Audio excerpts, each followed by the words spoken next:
এই শোনো না, আমাদের অন্ধবিশ্বাস চ্যানেলটি যারা এখনো সাবস্ক্রাইব করেননি, প্লিজ সাবস্ক্রাইব করে দাও। আর অল্প কিছু সাবস্ক্রাইবার হলে 1 লক্ষ পরিবার হবে। সবাই প্লিজ সাবস্ক্রাইব এবং বেশি বেশি শেয়ার করে দাও প্লিজ। স্যার, সবাই চলে এসেছেন।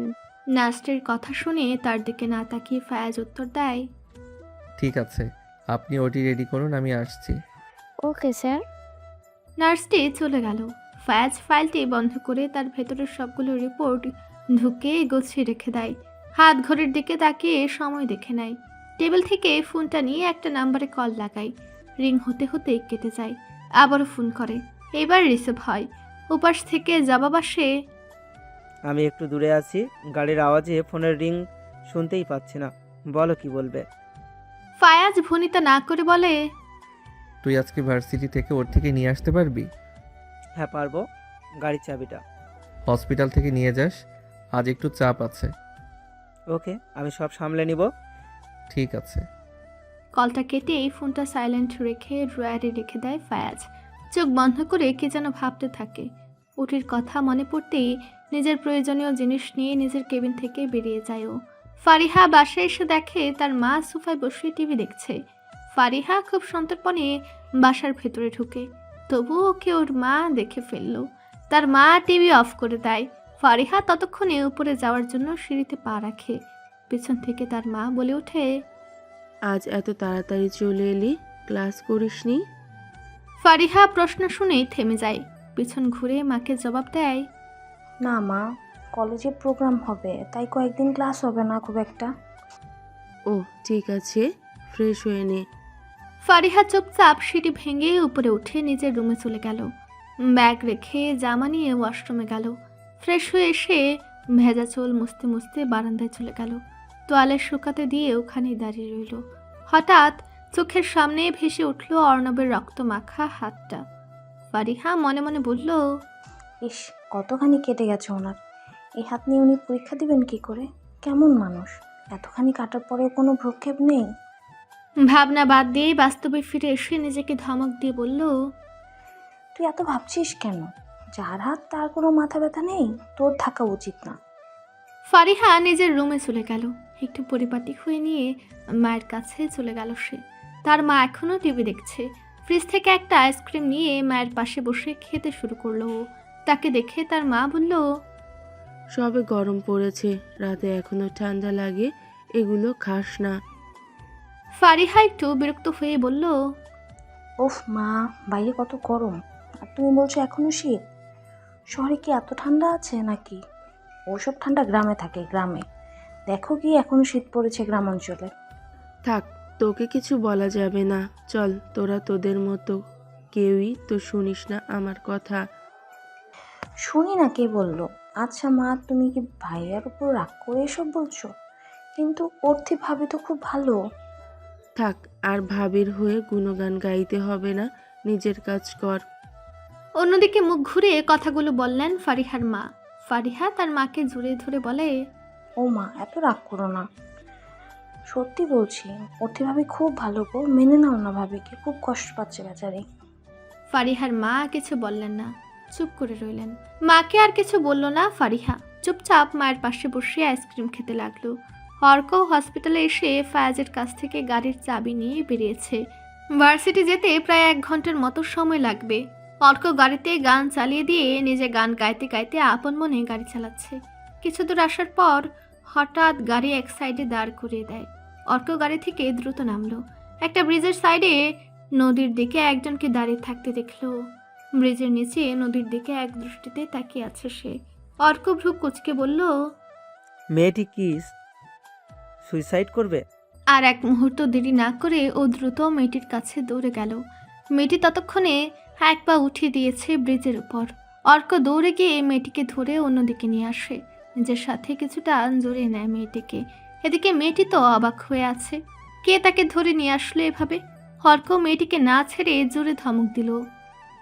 সুইসাইড করতে যাচ্ছিলেন কেন? পাগল হয়ে গেলেন নাকি? মেয়েটি নিজেকে অর্কর কাছ থেকে ছাড়ানোর চেষ্টা করে বলে, ছাড়ুন, ছাড়ুন আমাকে। অর্কর হাত আলগা হতেই মেয়ে অর্কর কাছ থেকে দূরে সরে দাঁড়ালো। মেয়েটির মুখ দেখে অর্ক একটা ভ্রু উঁচু করে ভাবতে লাগলো। মেয়েটি দ্রুত চলে যেতে চাইলে অর্ক বলে ওঠে, এই, আপনি অর্থি ভাবির বোন না? অর্থির নাম নিতেই থেমে যায় মেয়েটি। পেছন ফিরে অর্কর দিকে তাকায় সে। সুঠাম দেহের অধিকারী অর্ককে ঠিকমতো খেয়াল করেনি মেয়েটি। তাকে চেনে এই ছেলে, তা জেনে একটু ভয় করছে তার। সে যে সুইসাইড করতে চেয়েছিল এটা যদি কোনোভাবে বাড়ির লোক জানতে পারে তাহলে বাড়িতেই ঢুকতে দিবে না কেউ। মেয়েটিকে কিছু ভাবতে দেখে অর্ক বলে, এই যে মিস, সুইসাইড। মেয়েটির সামনে তুড়ি বাজিয়ে বলল অর্ক। তার কথা শুনে মেয়েটি রেগে বলে, কি বললেন আপনি? কি নামে ডাকলেন আমায়? অর্ক মনে মনে ভাবলো, বাহ, এই মেয়ে দেখি রাগও করতে জানে। এতক্ষণ পৃথিবী থেকে বিদায় নেওয়ার প্রস্তুতি নিচ্ছিল, যেই বাঁচালাম অমনি রাগ ছাড়ছে। অর্ক মুখে একটু হাসি টেনে বলল, যা করতে যাচ্ছিলেন তা দেখে আপনাকেই ওটাই বলে ডাকতে ইচ্ছে করছে আমার। তাছাড়া আপনার নামটা আমি ঠিক জানি না। শুনুন, আমাকে বাঁচাতে কেউ বলেনি আপনাকে, ঠিক আছে? আমাকে যা তা নামে একদম ডাকবেন না। আমার একটা নাম আছে। তার নামটা কি? আপনাকে বলবো কেন? ঠিক আছে, বলতে হবে না। তা আপনি সুইসাইড করতে যাচ্ছিলেন কেন? আপনার পরিবার জানে এসব?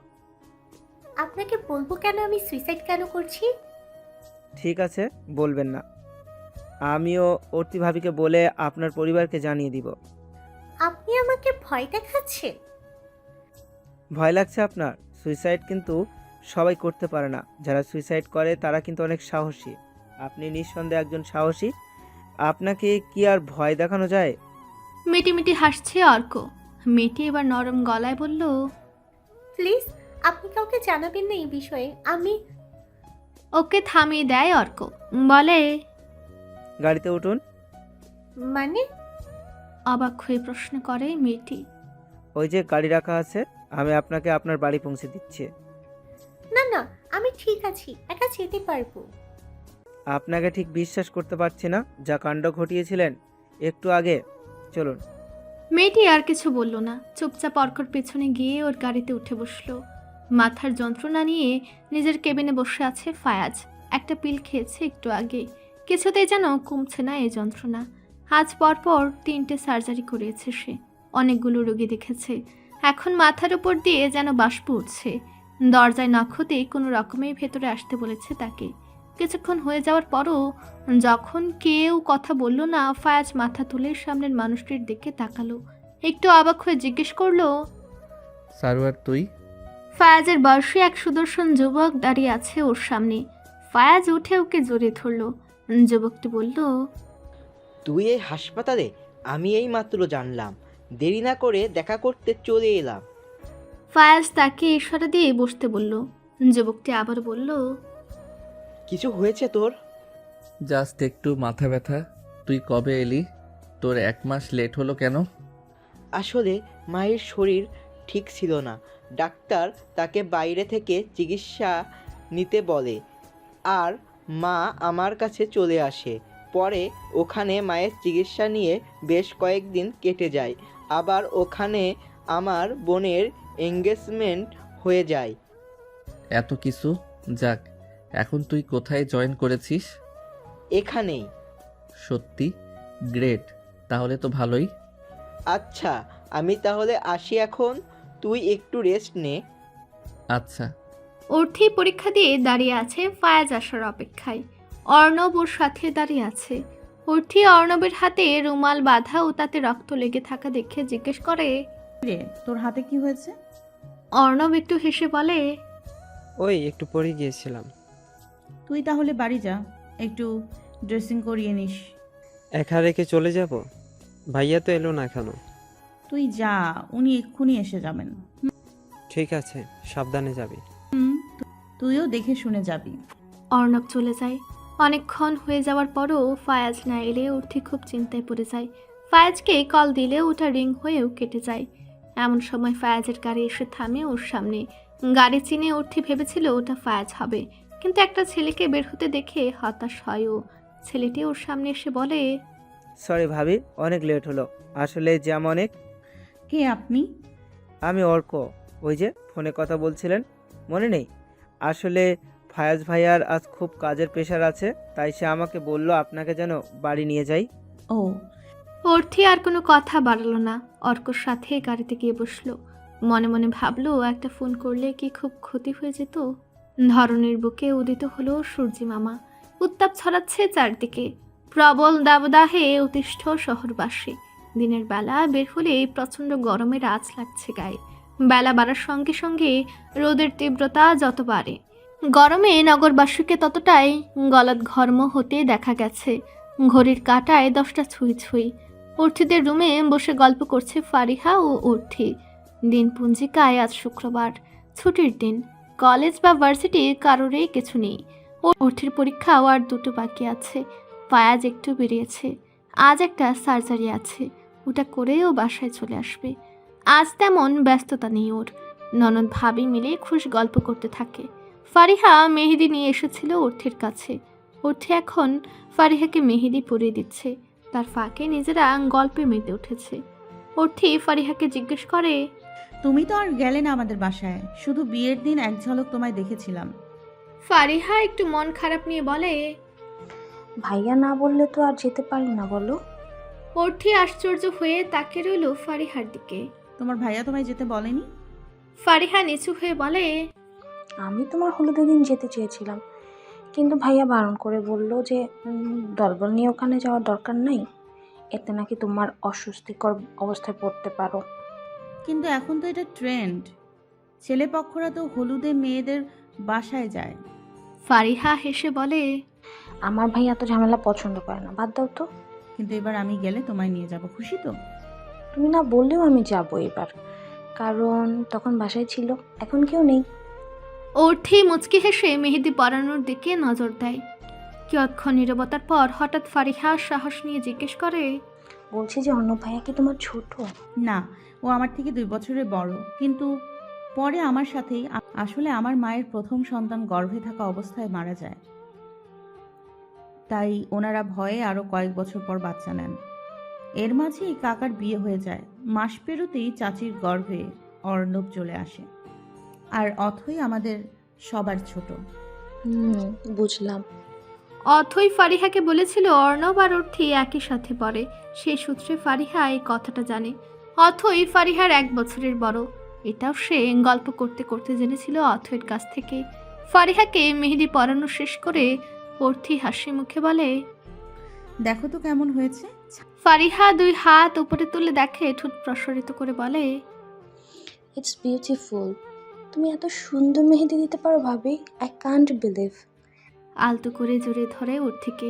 ফারিহার কাণ্ড দেখে মৃদু হাসে অর্থী। আরও এখন মেহেদি নষ্ট হয়ে যাবে। ফারিহা অর্থীকে ছেড়ে দিয়ে থ্যাংক ইউ বলে অর্থীর ঘর থেকে বেরিয়ে যায়। ফারিহা যাওয়ার পর অর্থী নিজের বাম হাতে মেহেদি টিউব দিয়ে মেহেদি লাগাতে থাকে। মাঝখানে সুন্দর করে ফায়াজের নাম লিখে দেয়। বিছানার উপর অর্থীর ফোনটা বেজে ওঠে। মেহেদিটা রেখে সে হাত বাড়িয়ে ফোনটা নেয়। স্ক্রিনে অর্থীর বাবা নাম ভাসতে থাকে।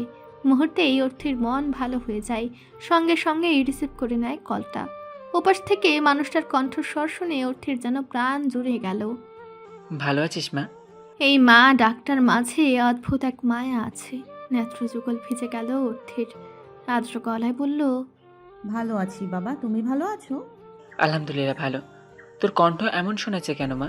কাঁদছিস নাকি?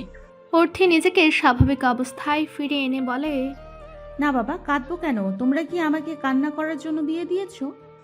জামাই ভালো আছে? তোর শ্বশুর শাশুড়ি, বাসার সবাই ভালো আছে তো? অর্থী নিজের টলমল করতে থাকা চোখের পানি মুছে বলল, সবাই ভালো আছে। তোমরা সবাই কেমন আছো? মা, কাকা, চাচি, অর্ণব, অথই সবাই কেমন আছে? সবাই ভালো আছে। শোন না, বিয়ের পর তো একবারও এলি না বাড়িতে, আজ আসবি? তোকে খুব দেখতে ইচ্ছে করছে। আমারও সবাইকে দেখতে ইচ্ছে করছে বাবা, আমি যাব আজ।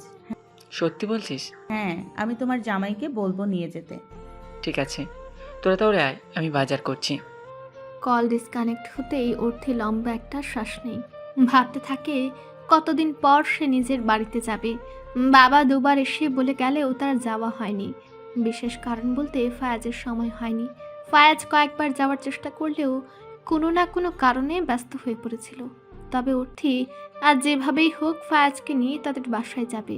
এসব ভাবতে ভাবতে নিজের রুম থেকে বেরিয়ে যায় ও। ফারিহার রুমে গিয়ে তাকে বলে আসে বিকেলে তাদের সাথে যাওয়ার জন্য। অর্থের মনটা এখন খুব ফ্রেশ লাগছে। বিয়ের পর এই প্রথম সে নিজের বাড়িতে যাবে, তার পরিবারের সাথে দেখা হবে। কত কথা জমে আছে। অথই অর্ণব ওদের সাথে আড্ডা হবে। ফায়াজের ফিরতে দুপুর হলো, ঘড়ির কাঁটায় 1টা বাজে। অর্থির শাওয়ার নিয়ে সবাই বের হলো ওয়াশরুম থেকে। ভেজা চুলগুলো টাওয়েল দিয়ে মুছে টাওয়েলটা মাথায় পেঁচে খোপা করে নিল। চোখ খুলে মুহূর্তে মুখোমুখি হলো ফায়াজের। সদ্য স্নান করা স্ত্রীর ভেজা নিষ্পাপ চোখ দুটোর দিকে তাকিয়ে আছে ফায়াজ। চোখের পাপড়ি ক্ষণে ক্ষণে নড়ে উঠছে। সমস্ত মুখমণ্ডলে বিন্দু বিন্দু পানি জমে আছে। নাকের ডগা বেয়ে ঠুট বেয়ে গলায় পড়তে থাকে। ফায়াজ অর্থির দিকে ঘুর লাগা দৃষ্টিতে তাকিয়ে আছে। অর্থির দুপলক চোখের পাতা ফেলে দ্রুত ফায়াজের কাছ থেকে সরে গেল। তবে ফায়াজ নড়ল না, এখনও সেইভাবেই দাঁড়িয়ে রইল। অর্থে একটা টাওয়েল নিয়ে এসে ফায়াজের চোখের সামনে ধরল। ফায়াজকে গলা ছেড়ে বলল, নিন, আর কতক্ষণ হ্যাবলার মতো তাকিয়ে থাকবেন? অর্থির গলার আওয়াজ পেয়ে ফায়াজ ভাবনা থেকে বের হলো। চোখের সামনে টাওয়েল দেখে হাঁকচোকে অর্থির দিকে তাকালো। অর্থি বলল, কি হলো নিন, আমার কাজ আছে। ফায়াজ টাওয়াল নিয়ে সোজা ওয়াশরুমে চলে গেল। ফায়াজ বেরিয়ে আসার পর বিছানার উপর তাকিয়ে দেখে অর্থি তার জামা কাপড় বের করে রেখেছে, ওগুলো পরে নাই। অর্থি ওদের খাবার উপরে নিয়ে আসে। দুজন মিলে খেয়ে নিলে অর্থি প্লেটগুলো নিচে রেখে আসে। রুমে এসে অর্থি বলে, আজও বাবা কল দিয়েছিল, বলল যেতে। আমি বাবাকে বলে দিয়েছি আমরা আজ যাচ্ছি। খুব ভালো করেছো। আমারই উচিত ছিল তোমাকে নিয়ে যাওয়া, বাট কি করব বলো, হুট করে এত ব্যস্ত হয়ে পড়বো ভাবিনি। আর তোমাকে একাও ছাড়তে ইচ্ছে করছিল না। আপনি রেডি হয়ে নিন তাহলে, ফারিহাও আমাদের সাথে যাবে। আমি ওকে বলে আসি তাহলে, না হলে ও গাল ফুলিয়ে থাকবে। দুজনেই হেসে দিল। ফায়াজ বেরিয়ে যাওয়ার পর অর্থি আলমারি থেকে একটা নীল রঙের জামদানি শাড়ি বের করলো, তার সাথে সব প্রয়োজনীয় জিনিস। এগুলো বিছানার উপর রেখে সে দরজা বন্ধ করে দিল। চটজলদি রেডি হয়ে নিল। নীল শাড়িতে অর্থিকে ভালো মানিয়েছে। চুলগুলো খোপা করে তাতে একটা ফুল গুজে দিয়েছে। ফুলটা আসার সময় ফায়াজি এনেছিল। চোখে গাঢ় করে কাজল টেনে দিয়েছে। ঠোঁটে গোলাপি লিপস্টিক, হাতে দুটো সোনার চুড়ি পরেছে। গলায় একটা হালকা সোনার নেকলেস দিয়েছে।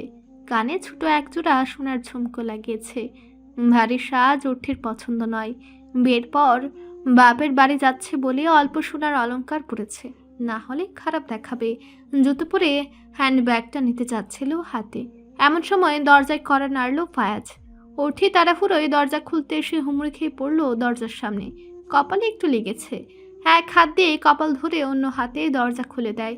ফায়াজ দরজার বাইরে থেকে অর্থিকে কপালে হাত দিয়ে ডলতে দেখে উদ্বিগ্ন হয়ে জিজ্ঞেস করে, কি হয়েছে? কপালে হাত দিয়ে রেখেছো কেন? বলতে বলতেই ভেতরে এসে অর্থির হাত সরিয়ে ওর কপাল পর্যবেক্ষণ করতে থাকে। একটু লাল হয়ে গেছে জায়গাটায়। অর্থি মাথা নাড়িয়ে বলে, কিছু হয়নি আমার। চুপ, আমায় দেখতে দাও। ফায়াজের ধমকে অর্থি চুপ হয়ে যায়। অর্থির হাত ধরে টেনে বিছানায় বসিয়ে দেয় ফায়াজ। ড্রয়ার থেকে বাম বের করে একটু নিয়ে আলতো করে অর্থির কপালে লাগিয়ে দেয়। অর্থি এক দৃষ্টিতে তাকিয়ে থাকে ফায়াজের দিকে। সামান্য একটু চোটের জন্য এতটা অস্থির কেউ হতে পারে? ফায়াজকে না দেখলে বিশ্বাসই হতো না। ফায়াজ নিজের কাজ শেষ করে অর্থিকে নিজের দিকে তাকিয়ে থাকতে দেখে নিজে ওর দিকে মন্ত্রমুগ্ধের ন্যায় তাকিয়ে থাকে। উড়ন্ত অবাধ্য কিছু চুল অর্থির চোখে এসে পড়েছে। কাজল কালো ওই হরিণী চোখজোড়া দেখলেই ফায়াজের তাতে ডুবে যেতে ইচ্ছে করে। এক অদ্ভুত মায়া আছে ওই হরিণী চোখজোড়ায়, বলতে গেলে মায়ের অতল সমুদ্র। হঠাৎ ফায়াজ একটানে অর্থিকে নিজের দিকে নিয়ে আসে। ঘটনার আকস্মিকতায় চমকে যায় অর্থি। চোখে ভয়ের ছাপ স্পষ্ট। অর্থির গালে 2 হাত রাখে আলতো করে ধীরে ধীরে মুখ নিয়ে আসে অর্থির আরও কাছে। এক চুলও ফাঁক নেই দুজনের মাঝে। ফায়াজের উত্তপ্ত গরম নিঃশ্বাস অর্থির মুখে পড়তে শিহরণ খেলে যায় সমস্ত শরীরে। অর্থির বুজে থাকা চোখের পাপড়ির উপর ফায়াজ তার অধর ছুঁয়ে দিল। ললাটে ললাট মিশিয়ে চোখ বুজে রইল অনিমেষ। অর্থির গায়ের কম্পন অনুভব করছে ফায়াজ। মেয়েটা একটুতেই কেঁপে ওঠে কেন বুঝে না সে। ফায়াজ অর্থির ব্যথার জায়গায় অধর ছুঁয়ে সরে এলো অর্থির কাছ থেকে। অর্থে এখনও চোখ বুজে আছে। শীর্ণ ঠোঁটজোড়া কাঁপছে তার। ফায়াজ মনে মনে হেসে অর্থির মেহেদি রঙা বাম হাতটি নিজের কাছে টেনে নিল। প্রিয়তমার হাতে নিজের নাম দেখে খুব খুশি হয়ে গেল সে। নিজের নামের জায়গায় চুমু খেল সে।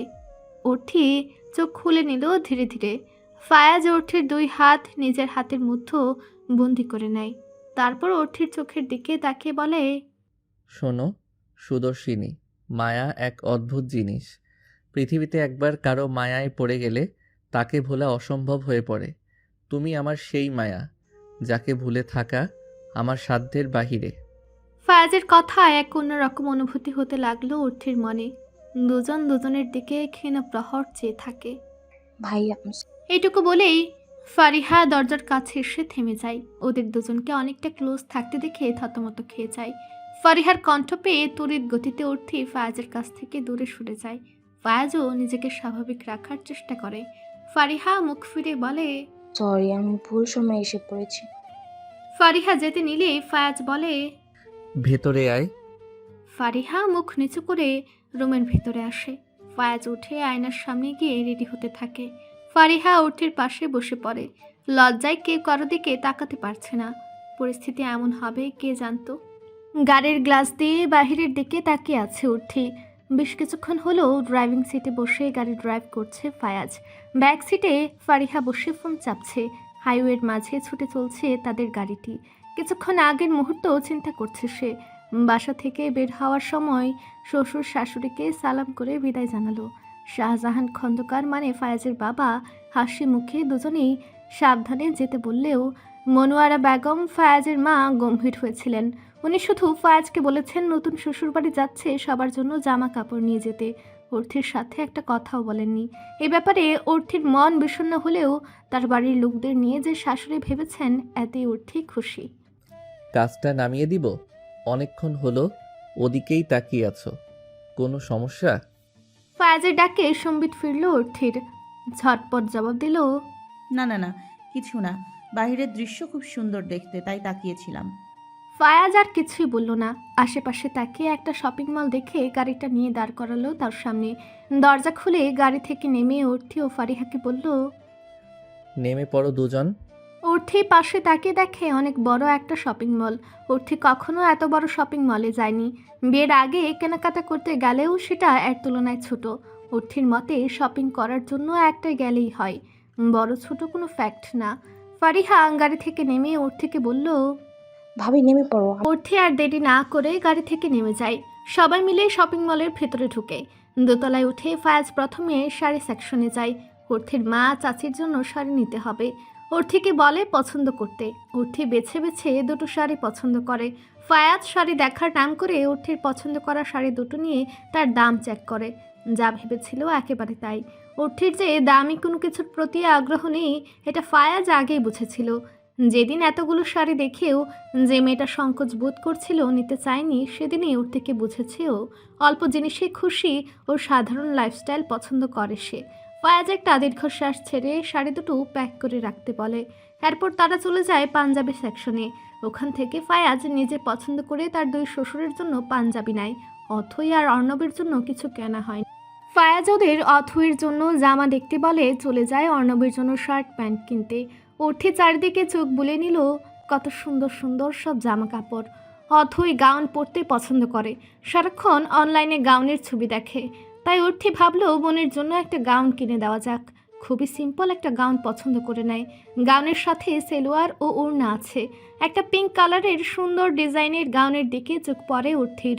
ফারিহার দিকে একবার তাকিয়ে পুনরায় গাউনের দিকে দৃষ্টি নিবেশ করে সে। এই গাউনটা ফারিহাকে বেশ মানাবে। ফারিহা ওয়েস্টার্ন ড্রেস পরে সব সময়। আজও একটা লং টপস ও লেগিংস পরেছে। টপসের উপরে একটা কোটি পরেছে। অর্থি নিজের মতো করে দুটো গাউনই নিয়ে নিল। ফারিহা ফোনের উপর নজর দিয়ে রেখেছে। বিল কাউন্টারে বিল মিটিয়ে দিয়ে ব্যাগপত্র নিয়ে 3 জনেই শপিং মল থেকে বেরিয়ে পড়ল। বাইরে ততক্ষণে সূর্য পশ্চিমে হেলে পড়েছে। আকাশে তার রক্তিম আভা ছড়িয়ে আছে। মেদিনীর বুকে তার লালচে আবরণে মুড়িয়ে দিয়েছে। গাড়িতে বসে এসি চালিয়ে দিল ফায়াজ। গাড়ির গ্লাস দিয়ে অর্থি আবার ব্যস্ত শহর দেখতে ব্যস্ত। ফারিহাও ফোনে ডুবে আছে। ফায়াজ এদের অবস্থা দেখে নিজেও চুপচাপ গাড়ি চালাচ্ছে। প্রায় 1 ঘন্টা অতিক্রম করে ফায়াজের গাড়ি এসে থামে অর্থিদের বাসার গেটে। গাড়ি থেকে নেমে যায় তিনজনই। গেটের সামনে অর্ণব দাঁড়িয়ে ছিল। গাড়ির ভেতর থেকে মিষ্টি ও ফলের ব্যাগগুলো বের করে অর্ণবের হাতে দেয় ফায়াজ। অর্ণব একজন ছেলেকে ওগুলো দিয়ে বলে ভেতরে নিয়ে যেতে। সন্ধ্যা হয়ে গেছে। বাসার বাইরে গলির ল্যাম্পপোস্টগুলো জ্বলছে। ফায়াজ অর্ণবের সাথে হ্যান্ডশেক করে হেসে কথা বলল। অর্ণব ওর থেকে ভালো মন্দ জিজ্ঞেস করলো। ফায়াজ এই ফাঁকে শপিং ব্যাগগুলো বের করে নিল। ফারিহা চুপচাপ দাঁড়িয়ে আছে। অর্ণব ফায়াজ ও ওর থেকে বলল ভেতরে যেতে। ফায়াজ এক হাতে শপিং ব্যাগ ও অন্য হাতে বোনের হাত ধরে ভেতরে ঢুকে গেল। অর্থি আর অর্ণব পেছনে আসছে। দুই ভাই বোন বকবক করতেই থাকে। বাসার ভেতরে ঢুকে সবার সাথে কুশল বিনিময় করে নিল ওরা। সবাই বলতে অর্থির মা ও চাচি আপাতত বাসায় আছেন। বাবা ও কাকা একটা কাজে দুজনেই বাইরে গেছেন। ফারিহা, অর্থি ও ফায়াজ তাদের সালাম করলো। অথৈকে দেখতে না পেয়ে অর্থি হতাশ হলো। অর্থিরা এলো অথচ অথৈ একটুও ড্রয়িং রুমে এলো না। ফারিহাকে নিয়ে অর্থি প্রথমে অথৈয়ের রুমে গেল। বিছানায় বসে জানালার ধারে বাহিরে তাকিয়ে থাকতে দেখলো অথৈকে। চোখ মুখে কেমন একটা উদাসীন ভাব। অর্থি ওকে দেখে চিন্তা করে, এমন উদাস হয়ে থাকার মেয়ে তো অথৈ নয়। অর্থি অথৈকে ডাকে। অথই, অর্থির ডাকে ভাবনায় বিচ্ছেদ ঘটে অথৈয়ের। দরজায় অর্থিকে তাকিয়ে থাকতে দেখে অথৈ সব ভুলে দ্রুত বিছানা থেকে নেমে পড়ে। ঝাঁপিয়ে পড়ে অর্থির বুকে। একটু কেঁদেও দেয়। দুই বোন অনেকদিন পর একসাথে হলো। কত দুষ্টমি, কত সুন্দর মুহূর্ত তারা একসাথে কাটিয়েছে। কত আবেগ, কত স্মৃতি রয়েছে তাদের। অথৈ অর্থির কাছ থেকে সরে এসে বলে, কখন এলি? হয়ে গেল কিছুক্ষণ, কিন্তু তোর এমন অবস্থা কেন? কি হয়েছে? অথৈ সামান্য হেসে বলে, আরে কি হবে, কিছু না, আসলে একটু টেনশনে আছি এক্সাম নিয়ে। আরে ফারিহা। অথৈ কথা ঘুরে ফারিহাকে জড়িয়ে ধরে। কেমন আছো? আমি ভালো, তুমি? এই তো বেশ আছি। অথৈ হেসে ওঠে। অর্থি ফারিহাকে বলে অথৈ রুমে লাগোয়া বাথরুম আছে, ওখান থেকে হাত মুখ ধুয়ে নিতে। ফারিহা মাথা নাড়িয়ে সম্মতি জানায়। অর্থি রুম থেকে বেরিয়ে ফায়াজের কাছে যায়। তারপর ফায়াজকে নিয়ে নিজের রুমে যায়। অর্থিদের ড্রয়িং রুমের সোফায় বসে সবাই গল্প করছে। ফায়াজ, অর্ণব দুজনে নিজেদের মতো কথা বলছে। অর্থি, অথৈ ও ফারিহা তিনজনে একসাথে বসে কথা বলছে। অথৈ ফায়াজের সাথেও কথা বলে নিয়েছে। অর্থির মা, চাচিরা তাদের ফল, মিষ্টি, পিঠা ও জুস দিয়েছেন। সবাই একটু একটু করে খাচ্ছে আর গল্প করছে। একসময় ফায়াজের ফোন আসলে ও উঠে দূরে এক জায়গায় সরে যায়। অর্ণব তখন অর্থি ও অথৈর সাথে কথা বলতে থাকে। ফারিহা দেখে অর্ণব তার সাথে একটু কথা বলেনি। মিনিমাম হাই হ্যালো পর্যন্ত বলেনি।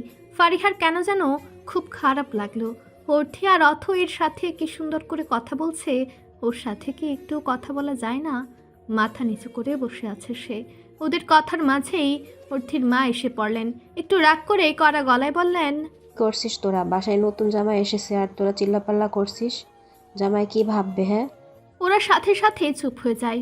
অথৈ বলে, বড় আম্মু, আমরা কোথায় চিল্লাচিল্লি করলাম? আমরা তো গল্প করছি। অথই তোর আব্বু আর বড় আব্বু বাসার নিচে দাঁড়িয়ে আছে, এক্ষুনি ওনারা এসে পড়বেন। তাছাড়া মেহমানকে সামনে রেখে গল্প করছিস তোরা? বলে উনি একবার ফারিহার দিকে তাকালেন। ওনার কথায় সবাই ওর দিকে তাকালো। ফারিহা একটু লজ্জা পেয়ে যায়। অর্থির মা আবারও বলে উঠলেন, অর্ণব, দরজা খুলে দে। অর্ণব উঠে যায় সবার মাঝখান থেকে।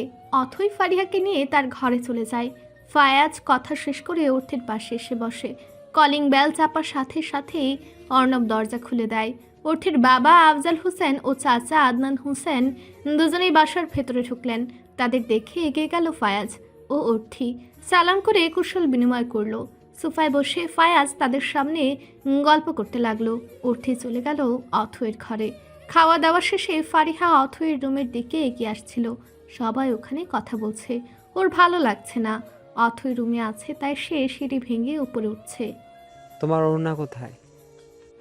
হঠাৎ পেছন থেকে গুরু গম্ভীর আওয়াজে চমকে উঠে হাঁটা বন্ধ করে দিল ফারিহা।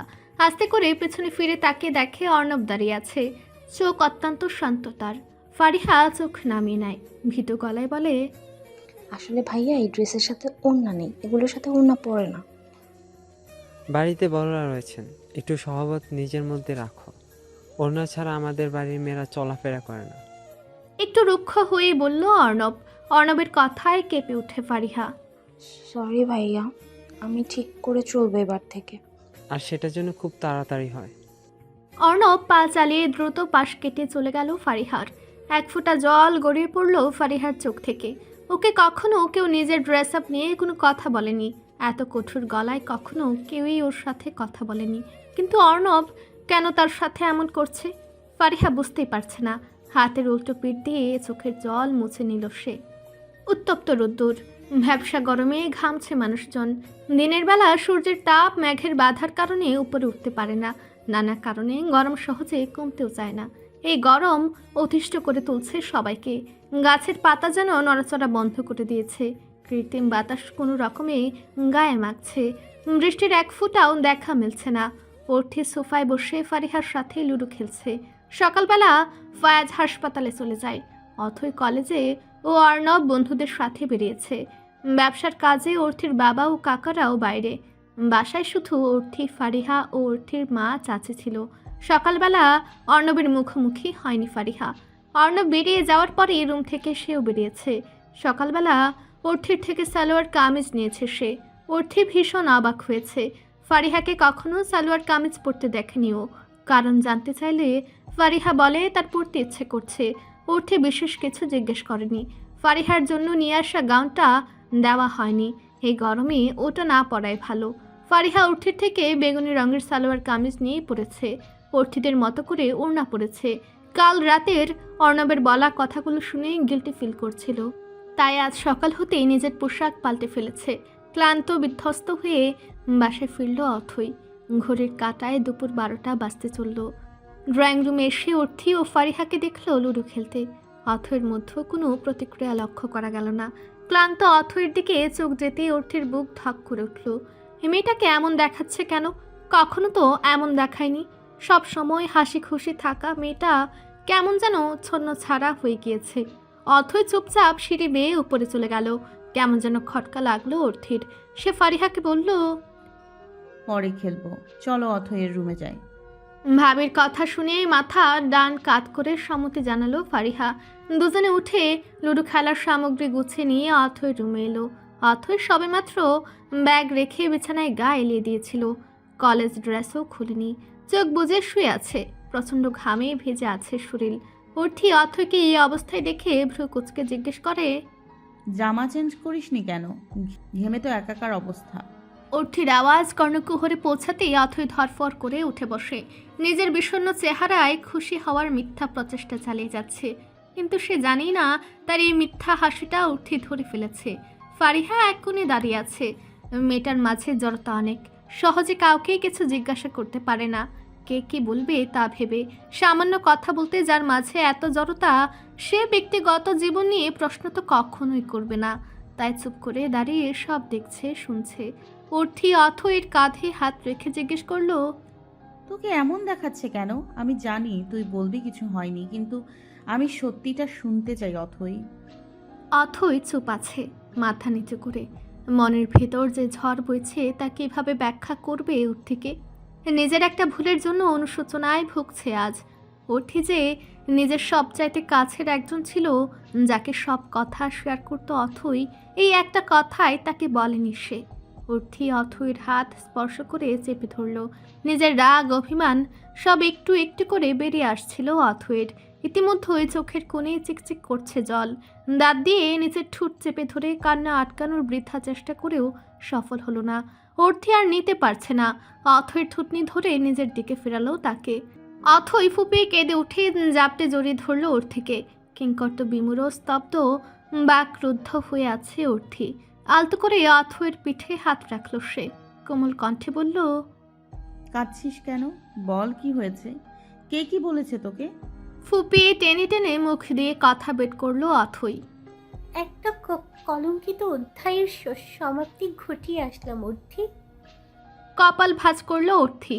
অথৈর ভাষা বুঝতে পারেনি। পুনরায় জিজ্ঞেস করলো, খুলে বল কি হয়েছে? অথৈ সরে আসলো অর্থির থেকে। দু চোখের অশ্রু মুছে নিয়ে বলল, তোকে বলিনি রে, আমি একটা অন্যায় করেছি, মারাত্মক অন্যায়। ফ্যামিলির বিরুদ্ধে গিয়ে আমি একটা রিলেশনে জড়িয়েছিলাম। দুজনকে পছন্দ করতাম। অতঃপর রিলেশন শুরু করি আমরা। ভালোই চলছিল জানিস, কেউ ধরতেই পারেনি আমাকে। কিন্তু এখন পরিস্থিতি ভিন্ন রূপ ধারণ করেছে। ও আমাকে একটা প্রস্তাব দিয়েছে, আমি রাজি হইনি। আর ও বলেছে আমি রাজি না হলে ও আমার ছবি এডিট করে খারাপ কিছু করে দেবে। এটুকু বলেই থামলো অথই। কান্নার ব্যাগ আগের চেয়েও তীব্রতর হলো। সব শুনে অর্থির চোখ বরফ হয়ে গেল। স্থির চোখে সে অথইর দিকে তাকিয়ে আছে। অথই আবার বলল, আমি ওকে অনেক মিনতি করেছি, কিন্তু কিছুই শুনতে চায় না। ও বলেছে যদি এই সম্পর্ক টিকিয়ে রাখতে চায় তাহলে ও যা বলছে তাই করতে হবে। আমি কোনো দিক বেদিক ভেবে পাচ্ছিলাম না। সুইসাইড করতে গিয়েছিলাম, তাও করতে পারিনি। আজও আমায় অনেক শাসিয়েছে। ওর সাথে ব্রেকআপ করে চলে এসেছি। এখনও কি করবে জানি না। আমি বড় একটা অন্যায় করে ফেলেছি রে। দরজা বন্ধ হওয়ার আওয়াজটা ছিল মাত্রাতিরিক্ত তীব্র। চমকে উঠেছিল অর্থি, অথই ও ফারিহা। অর্থি আর অথই চোখ তুলে তাকালো দরজার দিকে।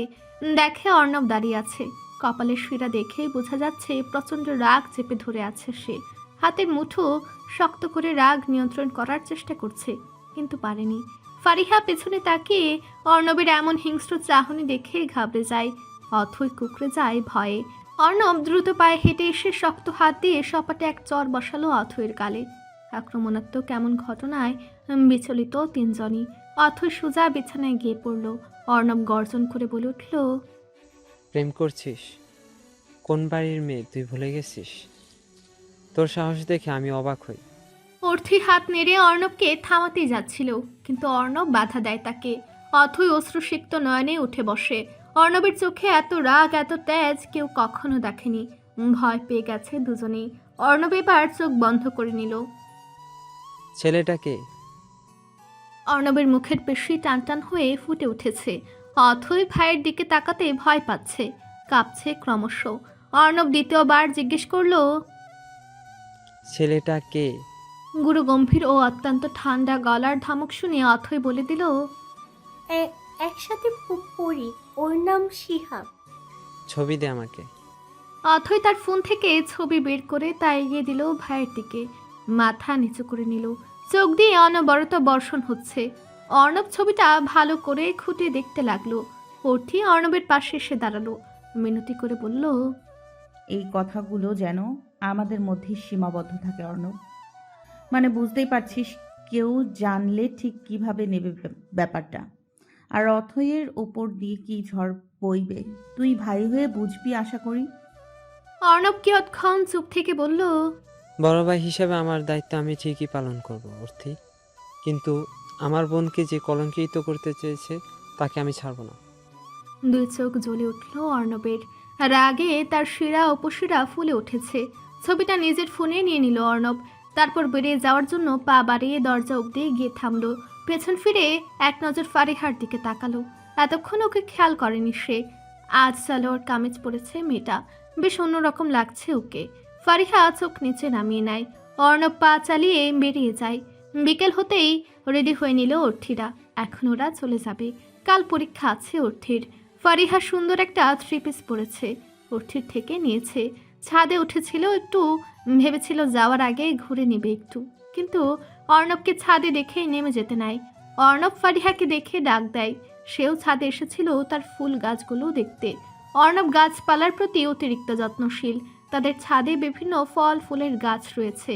অর্ণব সব নার্সারি থেকে এনে লাগিয়েছে। খুব করে যত্ন নেয় সেগুলোর। অর্ণবের ডাকে ফারিহা থেমে গিয়ে চুপ করে মাথা নিচু করে নেয়। অর্ণব ফারিহার মুখোমুখি এসে দাঁড়িয়ে পড়ে। খুব অস্বস্তি হচ্ছিল ফারিহার। কিঞ্চিত ভ্রু কুচকে ফারিহার দিকে তাকিয়ে আছে অর্ণব। নিশ্চুপ নতমস্তকে দাঁড়িয়ে আছে কেন সে? মেয়েটি কি ভয় পেয়েছে ওকে দেখে? কিন্তু কেন? অর্ণব বলে, সরি ফারিহা, কাল রাতের বলা কথা বলার জন্য, তোমার ব্যক্তিগত বিষয়ে কথা বলার জন্য দুঃখিত। আসলে আমাদের বাড়ির মেয়েরা অন্যভাবে চলে, যেখানে তুমি এভাবে ঘুরছো এটা আমার ভালো লাগেনি। আমার আব্বু, বড় আব্বু এরা অন্যরকম, তাই আমি তোমাকে কাল ওসব বলেছি। কিন্তু রাতে আমি ভাবলাম তোমার পরিবেশ আর এখানের পরিবেশ এক নয়, তোমার জীবনধারা আলাদা, আর আমি তোমার ব্যক্তিগত বিষয়ে কথা বলেছি। Sorry for that. ফারিহা চুপ করে শুনছিল অর্ণবের স্বীকারোক্তি। চোখ তুলে তাকানোর সাহস পায়নি। শক্তপুক্ত গম্ভীর মানুষটা আজ অনুতপ্ত হয়ে কথা বলছে। অবিশ্বাস্য। ফারিহা কিছু বলছে না দেখে অর্ণব ভ্রু কুচকালো।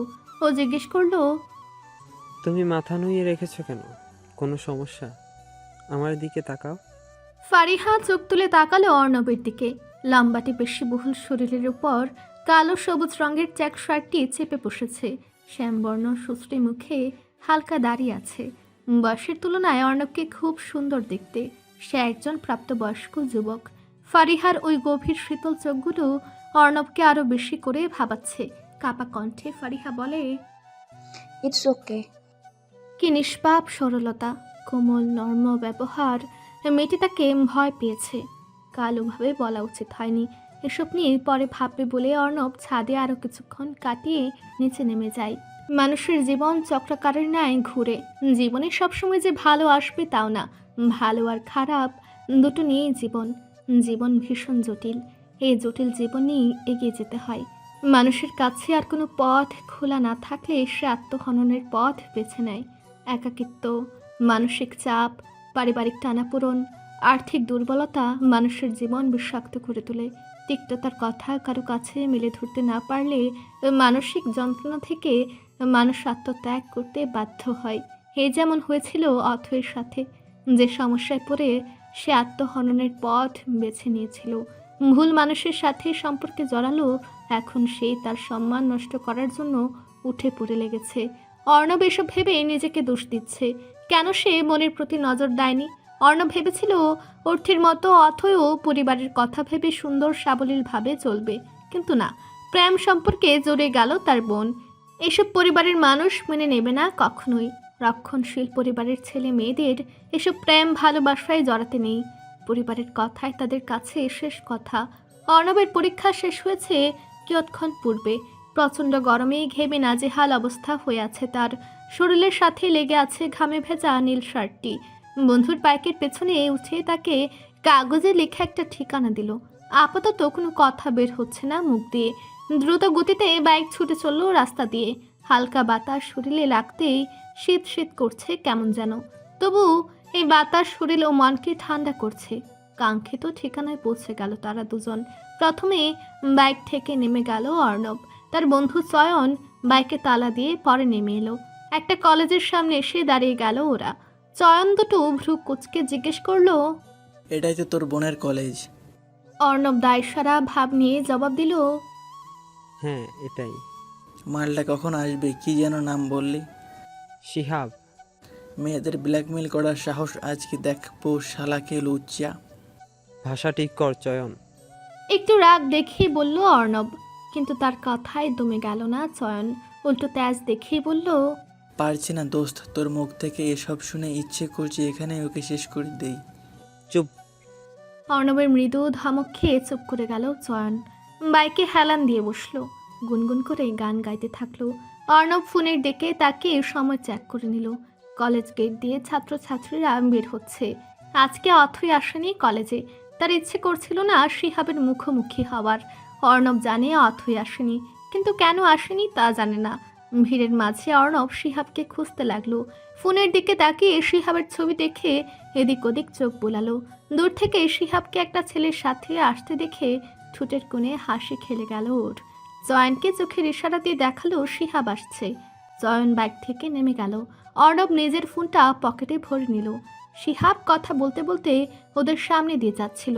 চয়ন তখনই শিহাবের কাঁধে হাত রাখে। শিহাব থেমে গিয়ে চয়নের দিকে তাকালো। অচেনা দুজনকে দাঁড়িয়ে থাকতে দেখে ঈষৎ ভ্রু কুঁচকে নিল। চয়ন শিহাবকে বলল, চল আমাদের সাথে। শিহাব আশ্চর্য হয়ে বলল, কোথায় যাব? আপনারা কারা? তোর মামার বাড়ি যাবি, আমরা তোর মামাতো ভাই। ফাজলামো করছেন?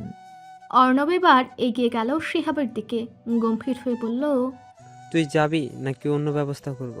শিহাব কিছুক্ষণ ভাবলো, তারপর পাশে থাকা ওর বন্ধুটিকে বলল চলে যেতে। সে চলে যাওয়ার পর শিহাব ওদের দিকে ফিরে বলল, কোথায় যাব আমি? আপনারা কারা? কি চান? চয়ন হেসে উঠে বলে, কৈফিয়ত তোকে দেওয়ার প্রয়োজন মনে করছি না, চল বস বাইকে।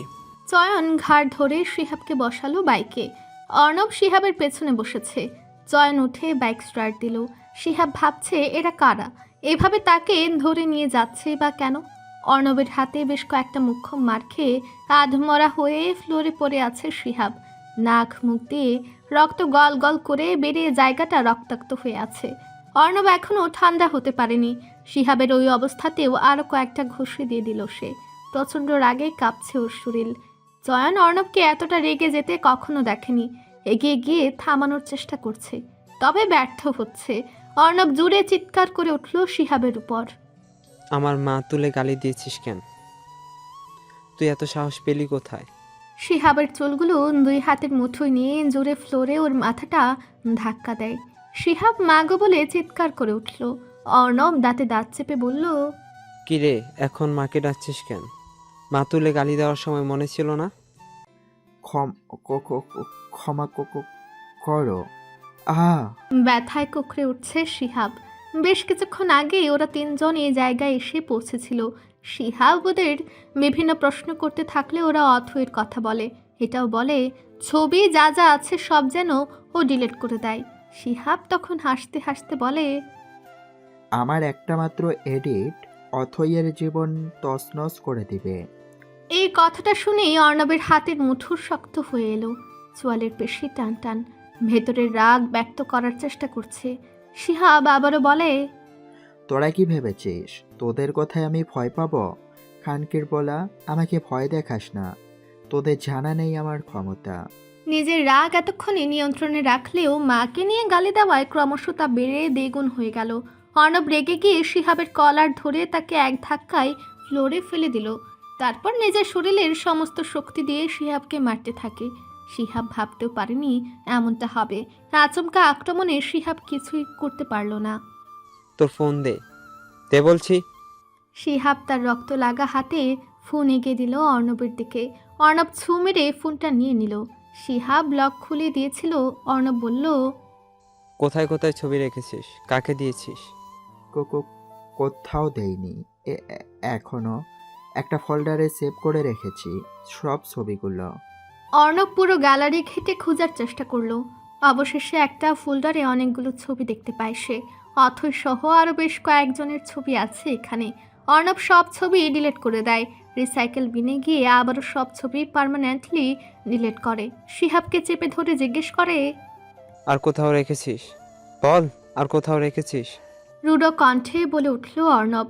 আজ পুরোই ক্ষেপে গেছে সে। চয়ন অর্ণবের এই রূপ আগে দেখেনি। ও ধীরে ধীরে অর্ণবের কাঁধে হাত রেখে বলে, ছাড় অর্ণব, বেচারার কি অবস্থা করেছিস দেখ। ওর কিছু হলে আমার কিছু না। আমি সত্যি বলছি, আর কোথাও নেই ওর ছবি। অর্ণব শিহাবের গা থেকে উঠে গেল। হাতে থাকা শিহাবের ফোনটি রাগের বশে জোরে ফ্লোরে ছুঁড়ে ফেলল। গ্লাস ভেঙে গেছে।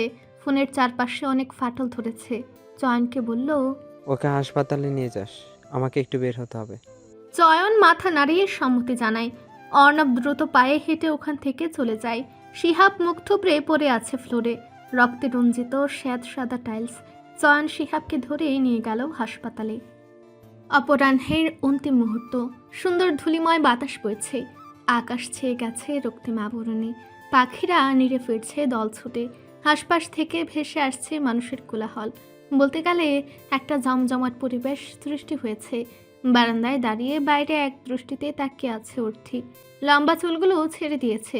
তা নেমে এসেছে হাঁটু অব্দি। মৃদু বাতাসে সেগুলো দুলছে, পড়ছে শাড়ির আঁচল। আজ প্রায় অনেক দিন হলো ওদের বিয়ে হয়েছে। দেখতে দেখতে এত দিন কেটে গেছে বুঝতেই পারেনি। সংসারটাকে এখন নিজের বলে মনে হয়। তার শাশুড়ি মা এখন অল্প স্বল্প কথা বলেন ওর সাথে। এইটুকুনি যথেষ্ট ওর জন্য। একেবারে কথা না বলার চাইতে অল্প কিছু কথা বললেও শান্তি। অর্থে খুশি। ধীরে ধীরে ঠিক হয়ে যাবে সব, এমন ধারণা তার। মনের মধ্যে হাজারো লুকোনো অনুরক্তি যা ব্যক্ত করতে না পারার এক তীব্র যন্ত্রণা বয়ে বেড়াচ্ছে সে। আকাশ রেখায় সূর্য অস্তমিত হয়েছে। অর্থে বেশ কিছুক্ষণ ওখানে কাটে দিল। চারদিক থেকে ভেসে আসছে আজানের ধ্বনি। আল্লাহু আকবার সুরে মুখরিত হচ্ছে সন্ধ্যার মুহূর্ত। কাল ক্ষেপণ না করে সে রুমে চলে এলো। অজু করে নামাজ পড়বে এখন। ছাদে মনের সুখে সিগারেট ফুঁকছে ফায়াজ। 2 আঙ্গুলের ভাঁজে জ্বলন্ত সিগারেট তার প্রমাণ। কিছুক্ষণ পর পর লম্বা টান নিচ্ছে তাতে। নাক মুখ দিয়ে ধোঁয়া বের করছে। অনেকক্ষণ ধরে ফায়াজকে দেখতে না পেয়ে অর্থি ছাদে উঠেছে। চাঁদের মৃদু আলোয় ফায়াজকে স্পষ্ট দেখা যাচ্ছে। ফায়াজের হাতে সিগারেট দেখে অর্থির চোখ বিস্ফোরিত। এই দৃশ্য কখনো দেখবে তা অবিশ্বাস্য ছিল। দূর থেকে দাঁড়িয়ে দেখছে ফায়াজ কিভাবে একের পর এক সুখকর টান দিচ্ছে সিগারেটে। অতি সন্তর্পণে ছাদ থেকে নেমে গেল সে, যেন কিছুই হয়নি। শিহাবের সাথে ব্রেকআপ হওয়ার পর আর কখনো শিহাবকে অথই নিজের আশেপাশে দেখেনি, এমনকি কলেজেও আসতে দেখেনি। ব্যাপারটা অথইর মনে প্রশ্নের ঝড় তুলল। হঠাৎ করে উধাও হয়ে যাওয়ার কারণ সে বুঝল না। মন বলছে অর্ণব কিছু করেছে, তবে অর্ণব কিছু না বলা পর্যন্ত তাকে এই বিষয়ে প্রশ্ন করতে অথই পারবে না। এখন নিজেকে স্বাভাবিক রাখার চেষ্টা করছে, তবে আর কোনো সম্পর্কে জড়াবে না সে। মানুষ একবার ভুল করে, এক ভুল বারবার করে না। যদি করে তার চেয়ে বোকা আর কেউই নেই। নিজের ঘরে খাটের উপর শুয়ে ফেসবুক স্ক্রল করছিল অথই। আজকাল নিজেকে বড্ড ক্লান্ত মনে হয়। মাঝে মাঝে মনটা বিষণ্ণ হয়ে ওঠে, নিজেকে দোষী মনে করে। এসব সম্পর্কে জড়ানোর আগে পরিবারের কথা ভাবা উচিত ছিল। আর যদি শিহাব উল্টোপাল্টা কিছু করে দিত, তাহলে যে সুইসাইড করা ছাড়া আর কোনো পথ খোলা থাকতো না তার। ভাগ্য ভালো ছিল বলে এখনও কিছু হয়নি। হুট করে অথর সামনে একটা আইডিয়া আসে, ছোট করে 2 অক্ষরের একটা নাম। প্রোফাইল পিক দেখে ঈষৎ ভ্রু কুঁচকে নেয় সে। সুদর্শন এক যুবকের হাসি খুশি একটা ছবি। এই ছেলেটাই তো তাকে সেদিন বাঁচিয়েছিল। এক লাফে শোয়া থেকে বিছানায় উঠে বসে অথই। খুঁটে খুঁটে ছেলেটির কয়েকটা ছবি দেখতে থাকে। নাম লেখা আছে অর্ক। অথই কিছুক্ষণ তার আইডি ঘোরাঘুরি করে ফোনটা রেখে দিল। না, আর কারো সম্পর্কেই কিছু ভাববে না। ফেসবুক পাসওয়ার্ড ভাইয়ের কাছে আছে, ভাইয়া খুব কড়া শাসনে রেখেছে তাকে। ফোনটা রেখে সে পড়তে বসলো। ফায়াজ ঘরে এসেছে কয়েক মিনিট হলো। এসে দেখে অর্থি টেবিলে একটা বই নিয়ে বসে আছে। তাকে দেখে খুব অন্যমনস্ক লাগছে। ফায়াজ কপাল কুঁচকে এগিয়ে এলো অর্থির দিকে। অর্থির সামনে একটা চেয়ার টেনে বসলো। শান্ত গলায় অর্থিকে ডাক দিল। অর্থি। নিজের নাম শুনেই অর্থি ভাবনার জগৎ থেকে বেরিয়ে এলো। সামনে ফায়াজকে দেখে চোখ ফিরিয়ে নিয়ে বইয়ে মনোযোগ দিল। ফায়াজ আরও এগিয়ে আসলো অর্থির কাছে। অর্থির কোনো প্রতিক্রিয়া নেই। ফায়াজ তার 2 হাত আলতো করে অর্থির গালে রাখলো। তবু অর্থির কোনো পরিবর্তন নেই। কোমল কণ্ঠে জিজ্ঞেস করলো, কি হয়েছে? কিছু না। অর্থির নির্লিপ্ত উত্তর। ফায়াজ বুঝলো অর্থির কোনো কারণে মন খারাপ। সে অর্থির ললাটে নিজের অধর ছুঁয়ে উষ্ণ চুম্বন করলো। অর্থি চুপচাপ আছে, চেহারায় যেন আধার নেমেছে। হঠাৎ কি হলো মেয়েটার? ফায়াজ এটাই ভেবে পাচ্ছে না। স্থির দৃষ্টিতে অর্থির দিকে তাকিয়ে রইল সে। অর্থির নত মুখ যেন তার সহ্য হচ্ছে না। গম্ভীর কণ্ঠে সে বলে উঠল, আমি কিছু জিজ্ঞেস করেছি তোমায়, কি হয়েছে? উত্তর দিচ্ছ না কেন? অর্থি চোখ তুলে তাকালো ফায়াজের দিকে। ওই চোখে একরাশ অভিমানের জল ধারা বইছে। বুকের ভেতর ধক করে উঠল ফায়াজের। এক অজানা আশঙ্কায় তার মন চিন্তিত হয়ে পড়ল। খুব ধীমে স্বরে অর্থি উত্তর দিল, আমার কিছু হলে আপনার কি আদৌ যায় আসে? এমন একটা কথা ফায়াজ মোটেও প্রত্যাশা করেনি অর্থির থেকে। মেয়েটাকে সে এত ভালোবাসে, তার জন্য মায়ের সাথেও রাগারাগি কথা কাটাকাটি হয়েছে, তবু তার সঙ্গ দিয়েছে সে। তবে কেন আজ এই প্রশ্ন? তোমার কি মনে হয় কিচ্ছু যায় আসে না? এই 2 মাসে আমায় এই চিনলে? যদি তাই হয় তাহলে আমার একটা প্রশ্নের উত্তর দিন তো। ফায়াজ আবারও অর্থির 2 গালে হাত রাখলো। অর্থির মুখটা উঁচু করে দৃষ্টি স্থির রেখে বলল, সব প্রশ্নের উত্তর দিতে আমি প্রস্তুত, বলো। আপনি সিগারেট খান? নিজের লুকানো সত্যি জানার পর ফায়াজের হাত অর্থির গাল থেকে সরে যায়। অর্থি ফায়াজের এক হাত আবার টেনে নিজের মাথার উপরে রাখে। এমন কাজে ফায়াজ নিজেই অবাক হয়ে যায়। আমাকে ছুঁয়ে বলুন, আপনি সিগারেট খান? হ্যাঁ। অপরাধী কণ্ঠে ফায়াজ বলল। তীব্র অভিমানী হয়ে উঠল অর্থির মন। চোখ বেয়ে টুপটাপ পানি পড়ছে। ফায়াজ সযত্নে সেগুলো মুছে দিতে লাগলো। অর্থি এক ঝটকায় সেই হাত সরিয়ে নিল। চেয়ার ছেড়ে উঠে বিছানায় গিয়ে বসলো। থম মেরে রয়েছে সে। ফায়াজ বউয়ের রাগ দেখে চুপ করে বসে থাকতে পারল না। দ্রুত এসে অর্থির পেছনে বসে ওকে পেছন থেকে জড়িয়ে ধরল। ফায়াজের উষ্ণ নিঃশ্বাস অর্থির ঘাড়ে পড়ছে। গাঢ় একটা চুমু দিল অর্থির ঘাড়ে। হালকা কেঁপে উঠল অর্থি, তবুও কিছু বলল না। আগের মতোই গুম মেরে বসে রইল। ফায়াজ এবার আদরে কণ্ঠে জিজ্ঞেস করলো, ও বউ, রাগ করেছো? কিছু বলছো না কেন? কি বলবো? কি বলার আছে আমার? যান আপনি এখান থেকে, ভালো লাগছে না। রাগে কণ্ঠে বলে উঠল অর্থি। রাগটা যেন এবার একটু একটু করে বেড়ে আসছে ভেতর থেকে। ফায়াজ বুকে জড়িয়ে ধরলো শক্ত করে, নরম গলায় বলে উঠল, সরি বউ, আর খাবো না, তুমি রেগে থেকো না। অর্থি এবার ফায়াজের দিকে মুখ করলো। আচমকা দুজনের অঝড় স্পর্শ হলো। ফায়াজ অর্থির এত কাছে ছিল যে ও পেছন ফিরতেই দুজনের ঠোঁট একে অপরের মাঝে মিশে গেল। ফায়াজ এই মুহূর্তটাকে উপভোগ করার জন্য অর্থিকে এক হাতে জড়িয়ে নিল নিজের আরও কাছে। অর্থি ফায়াজের উদ্দেশ্য বুঝতে পেরে এক ঝটকায় ফায়াজের থেকে সরে দূরে চলে গেল। আর আগে ফুসফুস করতে থাকলো। ফায়াজের দিকে জ্বলন্ত দৃষ্টি নিক্ষেপ করে বলল, একজন হার্ট স্পেশালিস্ট হয়ে আপনি কোন যুক্তিতে সিগারেট খান? ডাক্তার যখন নিজের রোগ ডেকে আনে সেখানে সেখানে রোগীর কি দোষ? আপনি এত খারাপ, আমার থেকে লুকিয়ে আপনি প্রতিদিন ছাদে সিগারেট খান আর আমি ধরে ফেলবো জেনে মুখে চুইংগাম চিবোতে থাকেন।